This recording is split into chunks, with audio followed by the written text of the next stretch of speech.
Hello guys, എല്ലാവർക്കും it's me അർജുനിലേക്ക് സ്വാഗതം. ഞങ്ങളുടെ ചിറ്റപ്പൻ്റെ കുഞ്ഞിൻ്റെ 28-ന് വന്ന പന്തളത്താണ് സ്ഥലം. അപ്പോൾ ഇത് ഞങ്ങളൊരു പൗവത്തുമല എന്ന് പറഞ്ഞ അമ്പലത്തിലോട്ട് പോവാണ്. മലയുടെ മണ്ടയ്ക്കാണ്. ആ പോകുന്ന വഴിയാണിത്. ചുറ്റും മൊത്തം ഭയങ്കര കാടാണ്. ഇവിടെയൊക്കെ പന്നിയും ഒക്കെ ഇറങ്ങുന്ന സ്ഥലമാണ്. നമ്മുടെ കുറെ കുട്ടിപ്പട്ടാളങ്ങളുണ്ട് നമ്മുടെ കൂടെ. ഒന്ന് അപ്പു, ഒന്ന് അമ്പാടി, ഒന്ന് ലച്ചു, പിന്നെ എന്നെ എനിക്കറിയാമല്ലോ, ഞാൻ പിന്നെ അർജുൻ. ആ കാണുന്നതൊക്കെ മൊത്തം കാട്. എന്നാ മൊത്തം കാട്.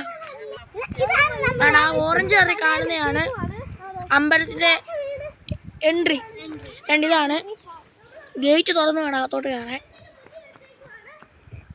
പന്തളം